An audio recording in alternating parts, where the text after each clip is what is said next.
So what you have been doing is exploring an experience. Experience we call learning, and how you learn, and hopefully how you learn at your best. So you picked a good example. You began exploring, how did I learn that? And what were the features that facilitated that? And so what you've begun to do is to learn your learning strategy. It may or may not fit with this kind of learning, because there's many different kinds of learnings. So what we're going to do is to look at some beliefs about learnings, and then states of learning, the best learning states, as we keep reviewing what NLP is about. Before we do that, just to give you a chance in case there's a burning question that arose as you did that process, questions about beginning to explore an experience with just asking kind of these basic questions. How did that go? Did you find some insights and some awarenesses about your learning? One of the ways I've been introducing ACMC in the last 2 years is warning about 3 meta-programs that can get in the way of your learning. And if you've been at ACMC in the last 2 years, you would have heard this. And the reason I've been doing it is because these 3, if you don't shift them, when you're learning something new, you won't learn at all. Number 1 is global. Because when you're processing things globally, you're missing all the details. And that's where the critical distinctions are. So if you're global, you'll have the assumption so quickly, I've got it. It's about strategies. and so you think you'll have it until someone asks you some detailed questions, and then you'll realize you don't have it. So put into your mind, what am I missing? If you're global, you're missing a lot. So just put it in your mind, what am I missing? Go look for it, and it'll help you to get more detailed. So if you have a tendency to go global, this will help you to identify and discover the things that otherwise you wouldn't even be inputting. If you're a mismatcher, and I know this one from personal experience because I was mismatching as I was reading, and what I was because I was looking for difference, I wasn't getting that person's point or learning. And one time while reading a book, somebody said, oh, I want to read that book. What's that book about? And I couldn't answer them. I was devoting my time and energy and effort reading this book, and I couldn't answer the question. What is it about? I could tell you all the things I disagreed. So if you're mismatching, you're looking for differences. Yes, but. Yes, but. And so you're not getting whatever the yes is. Because you're quickly. So if you go to matching, let me see if I can understand this information, this material, the point, on the person's perspective and words, whether I agree with it or not. I can make that decision later, whether I agree or not. In fact, when I disagree later, it'll be because I've done a thorough understanding, and I thoroughly understand what I'm disagreeing about, instead of just yes, but. So if you tend to be a mismatcher, plant this question. What is, how can I match the sameness of the author? How can I match the sameness of the presenter? What is the presenter presenting? And how can I say the same thing? In one way, you had a great example when BJ described his learning strategy. So he was using the words of the presenter and testing them out. As I see myself and hear myself saying those same words doesn't make sense. So that's a much better strategy for learning something new. So mismatch. The other is options. So the problem with options is you're asking yourself the question, how else can I do it? How else can I do it? What's the alternative? And that's a great question if you know how to do it. But if you're learning something brand new, you don't know how to do it yet. So you need to be looking for how to do it right, how to do it proper. And so you learn the keys, you learn the keyboard, learn the scales before you learn to play music. You know, just go and do it on your own. First, you need the basics. So procedures is getting the basics. So what is the proper way to learn this? Once you know that, then asking the option question is great. How else can I do it? What are the alternatives in terms of enriching it and changing it in some way? So 3 meta programs that obviously play a big role in learning. Now there's many more. Those are some good beginning ones. And this will also be a good example that when you go modeling something, if you're going to model effective learning, which meta programs support effective learning when I'm learning something new, and which meta programs would actually make learning really hard and difficult to actually get it. And there's quite a few meta programs. Those 3 are pretty basic. NLP, what is NLP? The first book of NLP that was described as an NLP book was NLP Volume 1. Robert Dilts was the writer. He co-wrote it with 4 others. And he subtitled it, The Study of the Structure of Subjective Experience. So NLP is the study of experience. All human experience is subjective. So that word is kind of redundant. So it's a study of experience. It's a study of subjective experience. It's the study of the structure. So we started with a structure when we look at the movie in the mind and how we represent things happening. Now, when we go to the meta model and we go to language and how language helps us to encode information about some experience, we've got nouns, objects. We've got verbs, things that happen. We've got other objects. That'll be the objective. So the subject and the objective, what we're trying to accomplish. Then we have some adjectives that will define the nouns. And we've got some adverbs that define the verbs. So we start with just a little bit of grammar. But the point isn't grammar. The point is what it does to neurology. So it's neuro-linguistic. So when you are trying to understand an experience, something is taking some action on something to achieve some goal. So how do you represent it? So the first thing we do in the meta model is to look for the nouns that are not specified. He rejected me. Okay, me, I see you. Who's he? So native speakers of English just naturally know to ask that question. And that's what John Grinder introduced into NLP, the transformational grammar, that there's something intuitive. He rejected me. Who did? So we need to get, John. Okay, John. Now, as I detail that in, John rejected. Rejected? Unspecified verb. What did John do? Well, he said he was going to pick me up and we'd go for coffee, and he forgot, and he didn't show up. Oh. So now I see John not doing something, and to me, so specified, unspecified.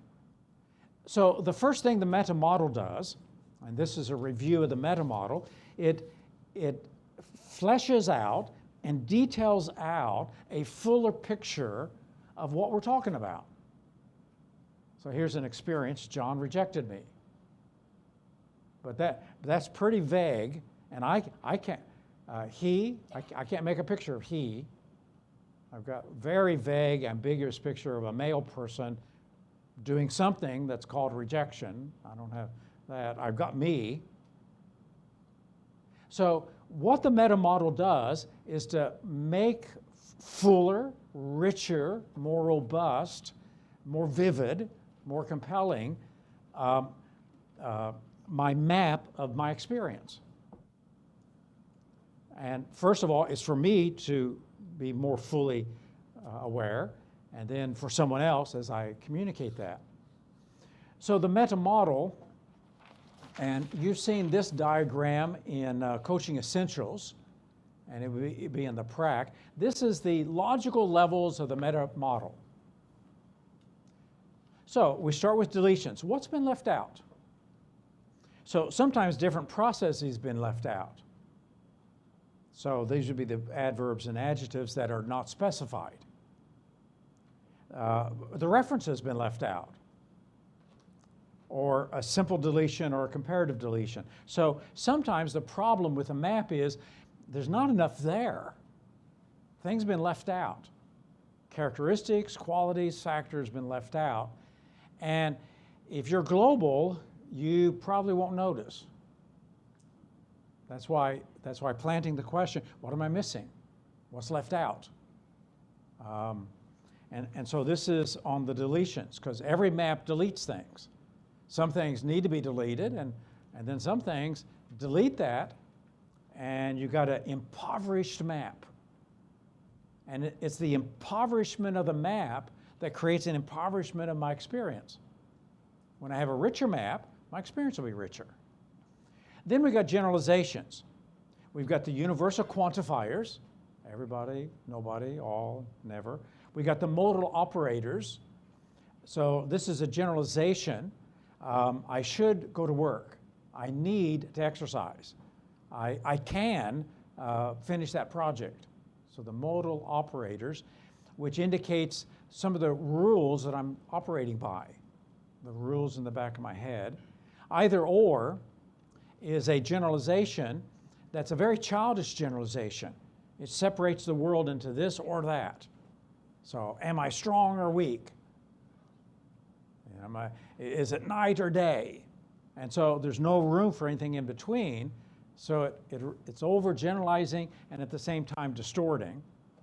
Many of these things could be put in any of these categories. The categories are not an absolute category. And then over and under defined words. So over and under defined is what Korzybski talked about in Science and Sanity. Most words are over and at the same time under defined. She'll make a good wife. He'll make a good husband. Okay, good husband. So underdefined in terms of extensional descriptions. Extensional is how does he operate in the kitchen, in the bedroom, in the living room, in, so what is this good husband? And so over and under defined terms, the term is underdefined extensionally and overdefined intentionally. Now that's not intention, that's intention with an S. So intention is what I'm intending, but this is intention. And so extensionally, I'm underdefined it. And that's where the shock comes. I thought I married a good husband. I thought I married a good wife. So how are you handling the finances? How are you handling, you never clean up or pick up after, so this is extensional. But intentional is that idealistic description that I have in my head, and I've overdefined it. So that's the difference between over and under defined terms. So that's in communication magic, and it's a generalization. We got a lot of distortions. We got the mind reading distortion. We've got the complex equivalence. We've got the cause effect. We've got the nominalization. We got the lost performative, which is a sentence. Then from Korzybski, we've got pseudo words, like the word awful, or like the word unicorn when we're talking about the world of animals. Now, if we're talking about the world of fairy tales, that would be a real word. But in the world of biology, it's not a real word, a pseudo word. There's no referent. Personalizing is that egocentric thinking that is personalizing, and so it's distorting different things. And then static words, so this would be the Aristotelian type of thinking in the meta-programs. It would be the rigid mindset versus the growth mindset, to use that distinction. So the static words, which most words are dynamic and have multiple meanings and evolve depending on who's using them and when. Then we have 4 structural pieces. We have the presuppositions. So these are the things way in the back of the mind. I'm just assuming. I'm just presupposing. And so if you're not detailing things, then these things will just be accepted, and they may be the problem. So what am I assuming? What are you assuming? Would be the challenge to presuppositions. Once again, the modal operators oftentimes operate at this level because of the rules that they're presupposing. So what kind of a world are you living in? A world of necessity, a world of pressure, a world of possibility, a world of impossibility, a world of possibility, potential, a world of ability, capacity, I can. So that would be the modal operator. Identification, which is now the complex equivalence about self. I am. And the static nature of identification, that's all I am. So I'm a father when I'm not fathering anymore, or I'm a teacher when I'm not teaching anymore. I've got identity crisis because that's all I was. And then metaphors. It's like. And so being careful with the metaphors. And we heard a couple metaphors from BJ this morning. Did you hear the metaphors? And did you catch the metaphors as you were doing it? Did you hear your own metaphors? Did you hear the other person's metaphors? Metaphors are so hidden silent, they can just slide in and you never notice, and it's easy to assume that they're real and not just a comparison to something else that you do know. So with all these distinctions, these meta-model distinctions, these are the things that we're going to challenge and specify when we come to this. So it shows up on the screen of the movie of your mind, the theater of your mind in this way. Way behind there are all those structural things. And there's all kinds of things left out of the experience. And a lot of this is just vague and fluffy. And we want to detail it so the picture comes into focus as to what we're really talking about. So with the meta model, there's really just 2 things we do with it. Some things we specify, like deletions we specify. So who's better than who? Better by what standards? What are you referring to? So we're specifying. Specifically, how is that cruel? That's an adverb. How is that cruel? We also start specifying these things. How does this cause that? How is this equivalent to that? How do you know that this is what they're thinking or feeling? So we specify. So with deletions and distortions, we get more specific. So that's why detailing is going to be really critical for these two aspects. The other two we challenge. So this is where you need your skeptical state, and because you're challenging, you're questioning, you're doubting, you're asking someone to give some evidence, give something that's going to make it more credible. So we're going to challenge everybody. You have to. It's this or that. There's nothing in between. So we challenge, or we challenge here. Does that metaphor really bring out your best? So the two big skills of meta-modeling will be specifying and challenging. So the state you need to be in is detailing and then being skeptical and looking for how it could be in some other way than it's being presented. So with the meta model and these distinctions, then we got all kinds of questions.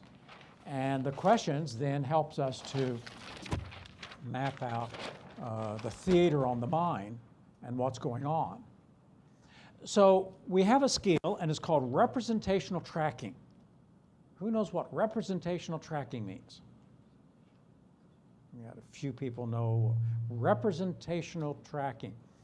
Representational tracking is take a word, and just with that word, so you've got to be in a know-nothing state and not put anything more to it. With that word, can I track that onto the theater of the mind? So if somebody says,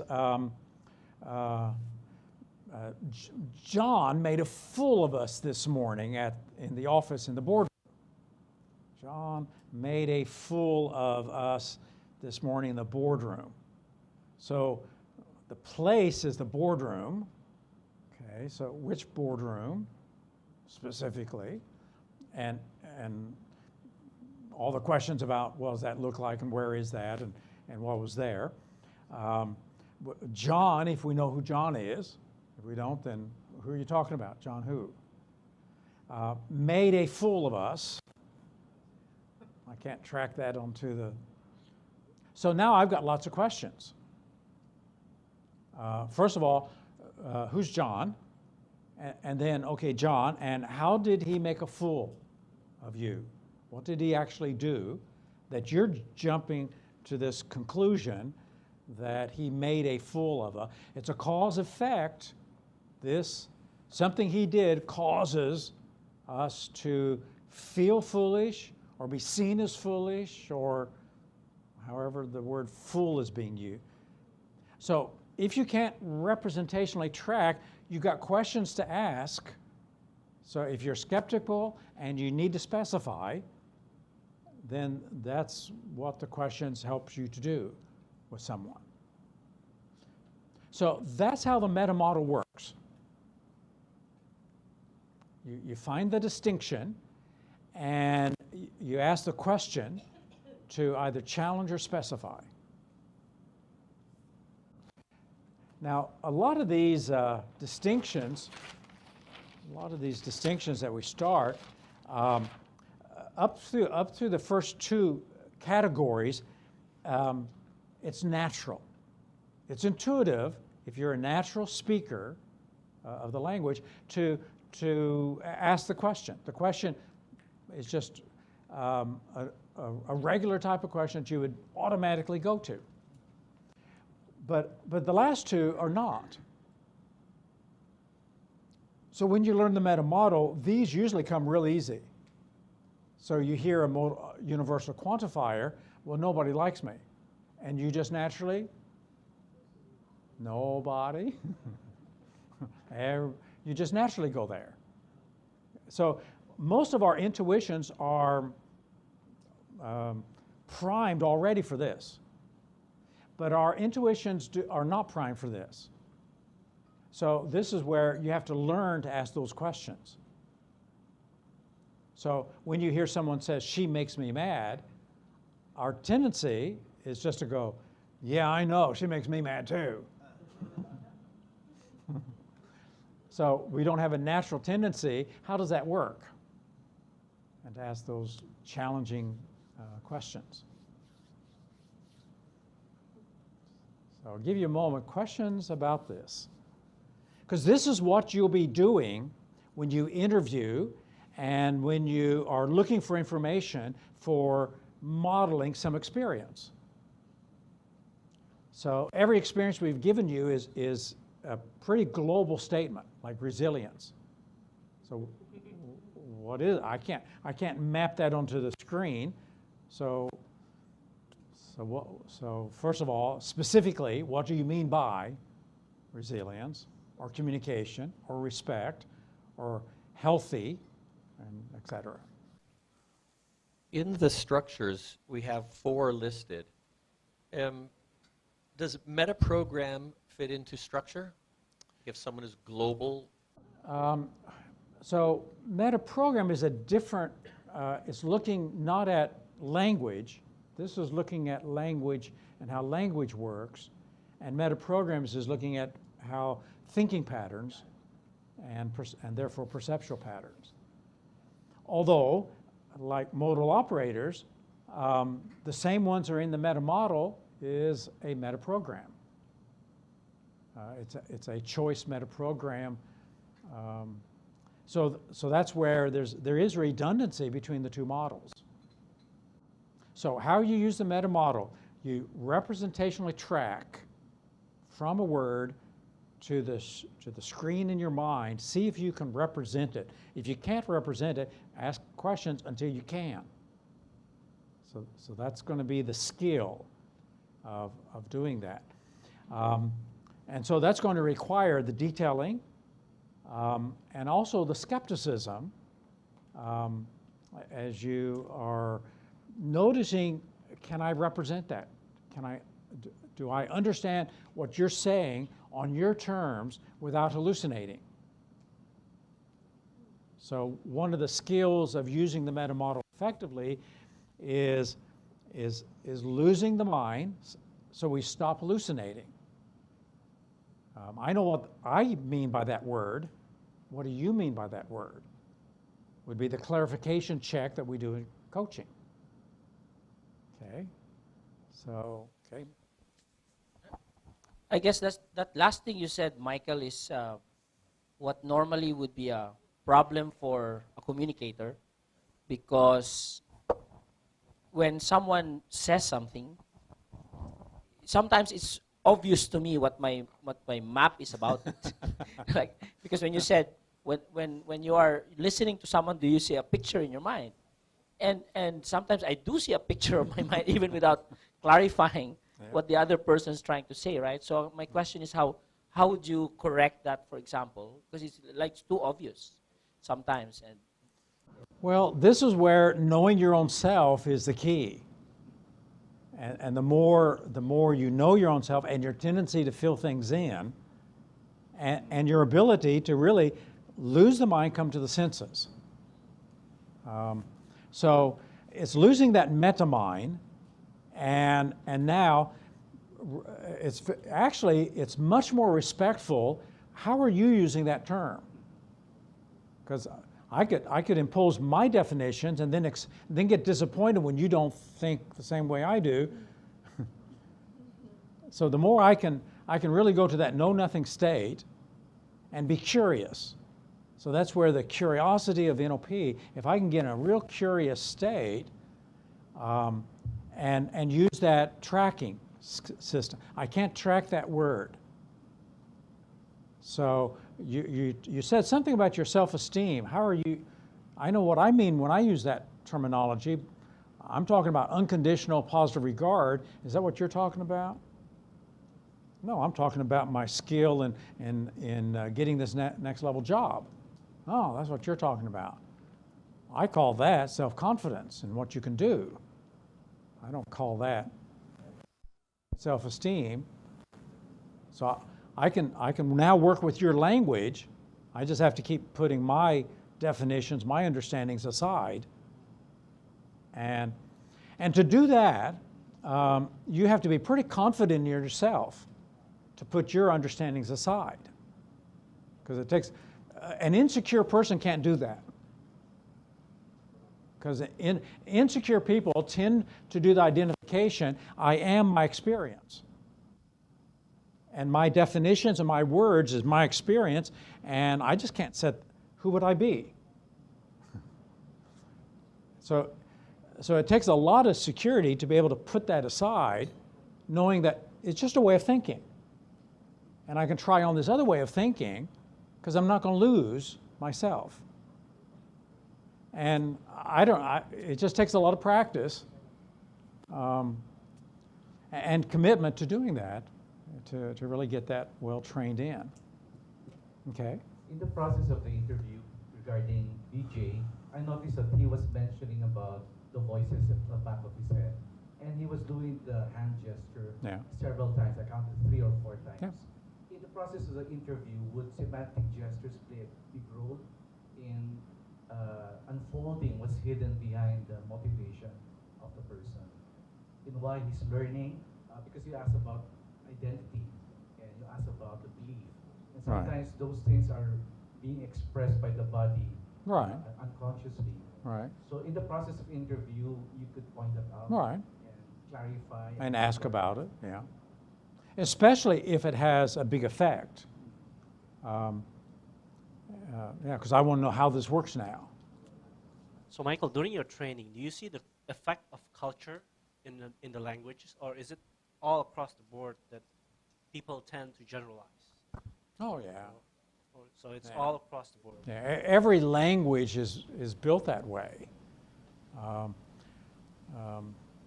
So language, by its very definition, every time you identify something, you created a category.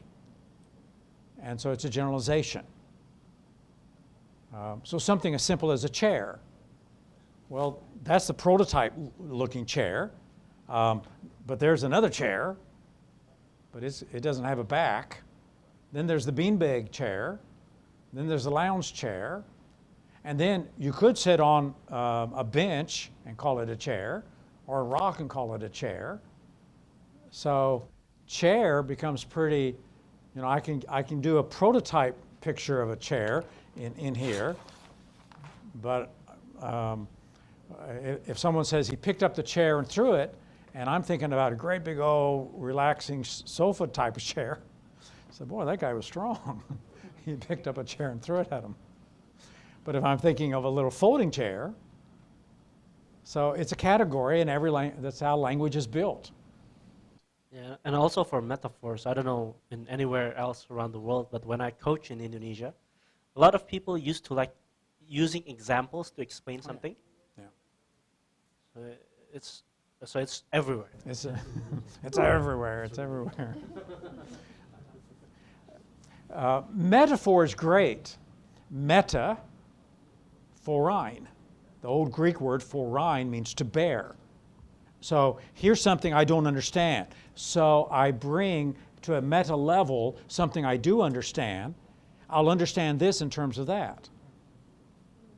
So a metaphor is something I have brought to bear on this that I do understand, so I can understand that. So here's communication. It's a war. Here's communication. It's a dance. So using this to understand that, and every metaphor will highlight certain aspects of the new experience, and it'll hide certain aspects of the new experience. So now we got a couple questions. What does this metaphor highlight? And what does it hide? What's in the shadows of the metaphor? Now, in the book, Metaphors We Live By, George Lakoff and another guy, Metaphors We Live By, they talk about entailments, which is a metaphor itself. An animal that comes in, its tail also comes in. So if a metaphor is like an animal, it comes in, but it also brings in entailments. Things that you don't want to buy that, you want to buy this part of it, but this part comes in. So where are some of the unintended and unpleasant and unwanted entailments from that metaphor? And every metaphor will have those unpleasant parts that just come in with it. That's unexpected. So where does the metaphor break down? This is like this. In what aspects? In what aspects not? And so working with metaphors, and metaphors can define a culture. So what are the metaphors in this business? What's the metaphors in this family? So is this business like a family? Is this business like a hierarchy, like a kingship? So how is it like this and how is it not like this? And given this metaphor, what can we do and what can we not do? So that's where metaphors become something that we'll want to really keep our minds alert to. So the thing that can stop anything would be a meta-level structural thing, or any of the distortions at this level, distorted beliefs, distorted decisions, identities, understandings, permissions, prohibitions. So all of the meta-level at the distortion level, the presuppositional structural level, that can interfere with this. So it could be the voices that tells me and gets by which I compare myself to other people during a learning process. So it could be an old belief. Learning this is complex. Complex learning is hard. Learning that's hard takes a long time. It could be a set of limiting beliefs that prevent us from having a good one. So what we want to do, and do we have the papers to pass out on transforming a limiting belief? So let's pass those out.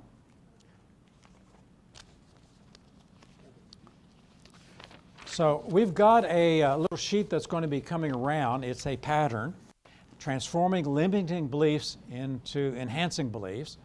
And of course, the first thing is to identify it. You can't change it, transform it, unless you can identify and catch the limiting belief. So that'll be our first task, identify a limiting belief.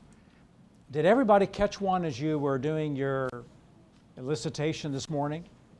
I didn't catch it. Didn't catch any? Okay. Okay. So you may or may not. This will be the first step of what we're going to do. Here are some sentence stems that can help you begin to identify a limiting belief. What I believe about myself and learning is, what I believe about people when I try to learn with them, through them, from them is, what I believe about the world or about life regarding learning is. So that might help to stimulate some limiting beliefs. Some great examples that are common. I can't learn quickly. I can't learn efficiently. I can't learn all this stuff. It's too overwhelming. I'm a slow learner. I have a learning disability. And the list could go on and on and on. So the first thing we want to do is to identify any limiting beliefs about learning. So the more we can clean that out, the better your learning experience here. Notice the internal representation. So notice how you're representing the limiting belief in your mind. Now, beliefs are words. Beliefs are sentences. So that's why they're going to be at the structural level of distortions or generalizations, a lost performative. A belief is a sentence. So a belief is not just a word. It's not just an emblem. It's a sentence that creates a structure, and it's usually a cause-effect belief. This prevents me from, it could be an identity belief. I'm not a good learner. It could be an identity belief, a complex equivalence belief. It could be a historical belief. So my dad said, so it could be that kind of a belief. So So it's going to be a sentence. Once you get the sentence, then we want to bring it down to it to be a movie on the theater of your mind. So you're a slow learner. So now we got a slow would be an adverb of the speed of learning. So learning, slow learning. How slow? And what do you mean by slow? You say words slowly. You input slowly. You output slowly. You need reflection time. How slow? It takes you 1 day to learn. It takes you 4 days. So when you bring it down, a lot of what happens so often is what made sense at this level, when you bring it down, it starts disappearing. It just doesn't. We've drawn a conclusion, but it was really founded on nothing. My daughter said that to me years and years and years ago. I was pushing her toward some academics, and her real gift was music and art. That was really what she was wired for. She said, "I'm a slow learner," and I said, "How slow?" And it was like, she was 13, and she was like, "Well, slow." No, I don't know. What is slow? And so as she was trying to explain that, eventually she couldn't grab it, which oftentimes happens, that what made sense at that sentence level when you try it. So I started giving her lots of hints about it. So is it that in your mind, the picture goes slow? So then we played around with things that she had been, we had seen a movie, and I said, so have you learned that scene when Neo goes into the Matrix and does this or that, and so it pops in slowly? No, I can learn that quickly. What about roller skating? Can you learn? And so trying to find some referent, and I said, maybe it's not slow. Here's reframing. Maybe it's not slow. Maybe it's you're more thorough. And she really liked that. So maybe you're more thorough. Maybe instead of the other kids getting it and then running out to recess, maybe you like to think about it a bit. Maybe you're reflective and you'd like to do it in a thorough way. So helping her not to have that, I'm a slow learner, I'm a thorough learner. I do reflection. So this is what we want to do with that, getting the representations, thinking about that belief, what pictures, words, sensations, sounds are you aware of? And be ready for a lot of limiting beliefs to have nothing, no referent in reality. It'll start popping. Meta-model limiting belief. Question the cause-effect. How does that cause this? Or the non-specificity or the overgeneralization of the belief.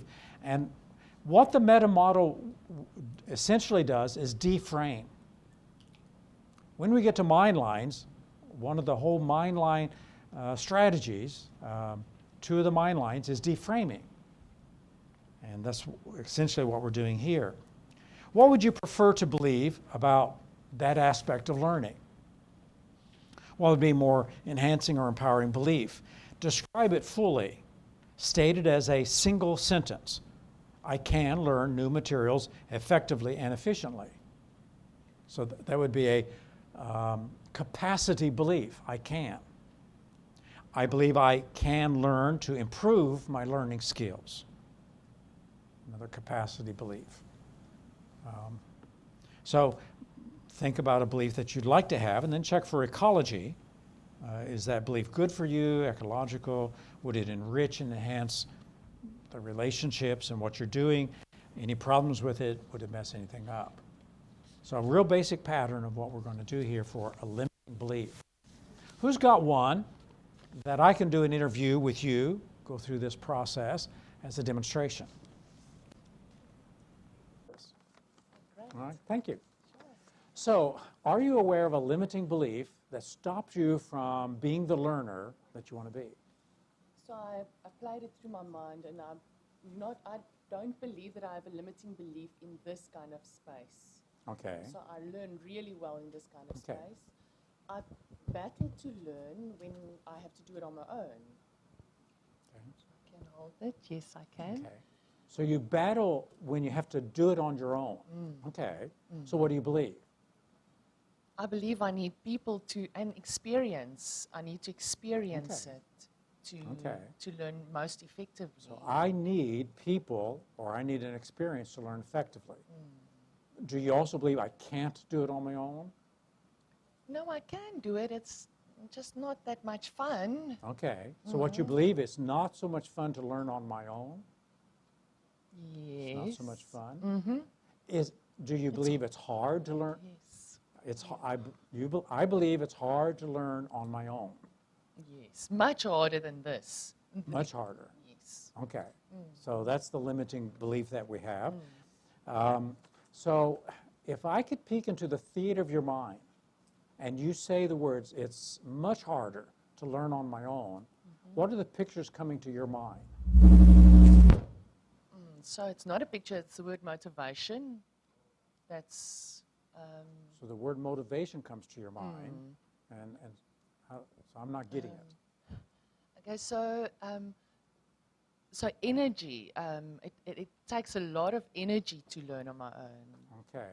While this feels very natural, it feels like it's just flowing into me easily. Okay. And then the other one I need to like get into me piece by piece. Okay. So the limiting belief, it takes a lot of energy to learn on my own. Yes. And it takes piece by piece. Is that what you see on the theater of your mind? You see yourself? Or you're in the movie? I'm in the movie. So it would be, so if I could see these words, and I need to chew them and get them in. So for me, it's easy to tell you the difference between the good one and the bad one. So the good one is I feel my neurology is on fire. I feel like I have these little holes in my body where the information just goes and gets stuck everywhere, and I'm a ferocious learning machine. I just chew it up, and I absorb it. Okay. And now I've got to dig those holes into myself to put that information in me. Now the word hard, it's hard to do it by myself, is beginning to make sense. Okay. Yes. So when you think about the movie in your mind, are you in the movie and you're associated into it? Yes. And it's happening to you? Yes. You used your left hand and kept doing this. Is that what you're doing in the movie? So no, I'm just using my hand to explain, and because I'm holding the microphone, I would not be using both hands, but otherwise I would be using both hands. What are you doing? If I saw the picture of you having to dig holes in yourself so that the learning will go in and set, what would I see? You'd see me getting tired and having to really work up my motivation just to get there in the first place. Okay, so now you're talking about motivation again. So how are you using that word?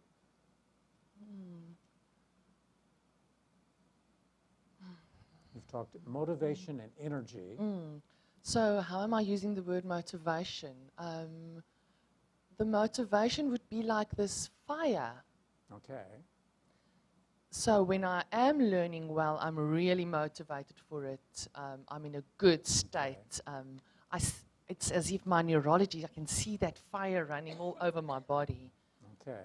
And I'm feeling kind of cold and lonely. Okay. So I'll just make some comments about what I'm hearing. I'm hearing this metaphor of fire. I'm hearing this metaphor of holes. I'm hearing this metaphor of motivation and energy and flowing or not flowing, digging. So hearing a lot of kinesthetic metaphors. Now, if I actually saw you and how you're picturing yourself in this limiting picture, what would I see or sense? So in the limiting picture, definitely more slumped. Okay. Okay. Probably not breathing all that well. Okay. Battling to get my mind, battling to get my eyes on the paper. Okay. It would definitely have to be a book. I cannot even begin to learn on an electronic medium. Okay. So now I've got a picture of what you're talking about. I've got some picture of that, the limitation there. So what's causing that? These are the symptoms. The slouch, the lack of energy, the trying to get something. What for you is causing that? So one thing is also time that comes up. I believe probably that I have, is that I perform best if I have a specific time that I have to get this done in. So it's probably the freedom of too much time. The freedom of too much time takes the energy away, the fire away, and then it's not flowing. So how does that work? I don't get that. Again, it's easier for me to relate it back to where it does work is I've got only now, I'm here, so I'm so scared I miss anything that I'm bringing my best state. Because you're so scared. Yes, FOMO, fear of missing out. It's a real thing. Okay. Okay. So we're at number 2, and we're trying to get that representation of that. So I'm seeing several things. How would I see time, and how would I see time if I'm going to play a movie in my mind of you slouching, not having the energy, and it looks like you're struggling to learn from a book, and there's too much time, too much freedom of time. How would I picture that so that I can make a movie of how it works? I would have time allocated to learn something, but probably too much time. So how does that work? I'm not quite understanding how. I could understand you needing to produce something at a certain time, but learning? How does learning get stopped and the fire goes out when you have too much? Probably there's no specific outcome that I don't. How will I know that I learned it if I learned it on my own? Okay, so what's missing is the outcome. Yeah. So what's been deleted from the limiting picture is you don't have a desired outcome in terms of learning, a learning outcome. Yes, and the measurement of how did I actually do? Okay, so an outcome and a measurement. Yes. So an outcome and a measurement are two qualities that need to be in your picture. Yes. Okay. Let's go now to number 4, and that is, what would you prefer to believe? If you had a new sentence, the old sentence was, I find it hard to learn on my own.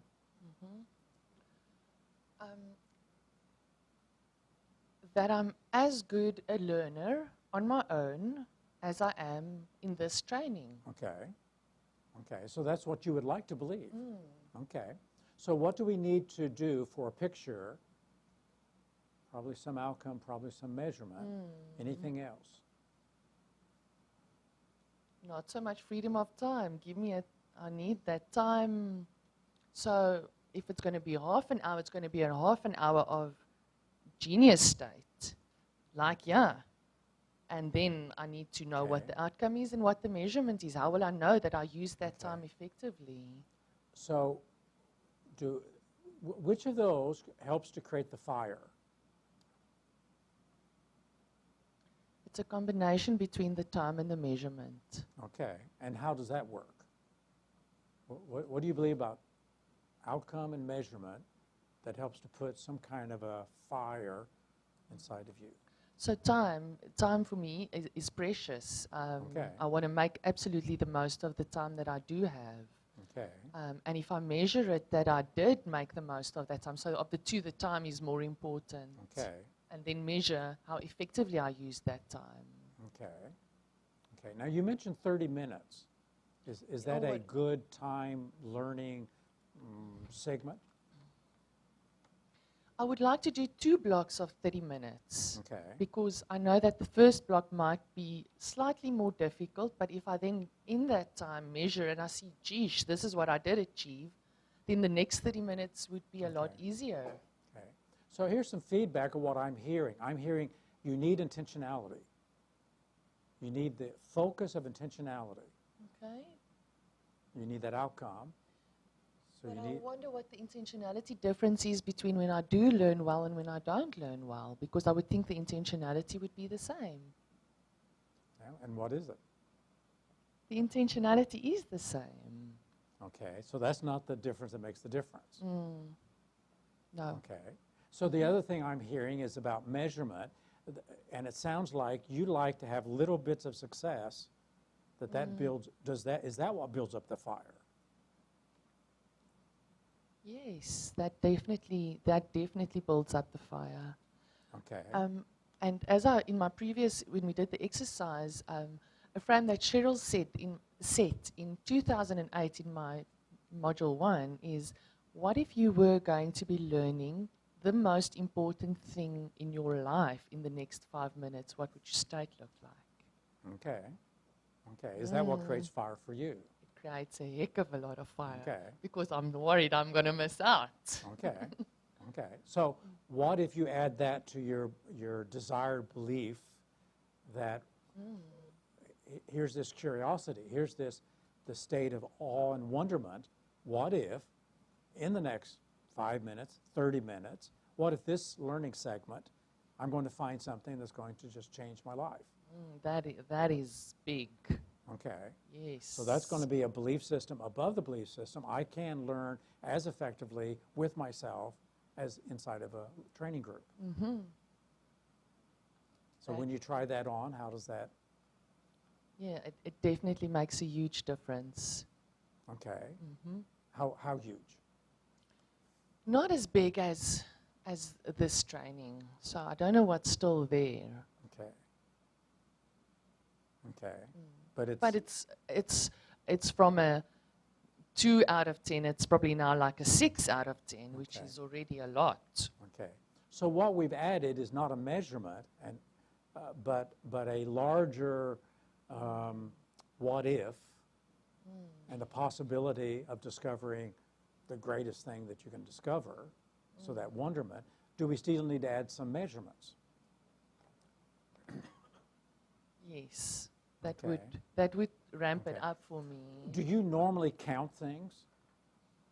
Not for myself so much. Okay.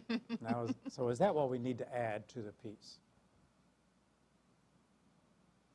Yeah, that would definitely. So yes, tick. I did that 30 minutes. How effectively did I use it? So what do you though? want to measure? For learning, what do you want to measure? What would be Probably retention, retention would be one thing. Okay. application. Okay. Okay. Yes, so those So would be two things. would that be thinking about an application? No, like doing it. So it doesn't count until you actually go do it. No, doesn't. Okay. Because the strategy I heard from BJ was like he's getting some kudos as he's thinking this is working and this is, and he's getting that while he's preparing, while he's learning before he goes does. Oh, so he's just visualizing it. I'm going to steal that. Okay. Yes, because that could make a difference. Okay. So if I could see in the theater of your mind what you're now presenting as a learning strategy. So I'm learning, and as I'm learning, I'm looking at myself, applying it, imagining where I can apply it, how I can tell somebody about it. Oh, and there's another one. Then I'm going to go into a lot more detail Okay. and get out of that global into the detail. Okay. So that would also make a big, yes, I like that. Can I keep it? The ecology is good too. Okay. So as you think about this, anything that this would mess up? No, Okay. no. Sure, that imagining it was really useful resource. Okay. So you've got a picture of how to do it, and you added a few things. So And that's that experiential element that was missing in the Okay. learning. Aha. okay. Okay. Good. Since retention is important, and one thing that creates that fire, summarize what you've learned. So what I've learned is that I am as good a learner on my own when I visualize and imagine myself applying Okay. or training or teaching this that I'm learning. Okay. I'm adding to that the meta state of this could be the most important thing in the next half an hour. Okay. And then automatically it will be good use of my time because Okay. I'll be learning as well as I learn, Okay. Okay. How much fire does that create? a lot. Okay. Thank you, Thank you. Michael.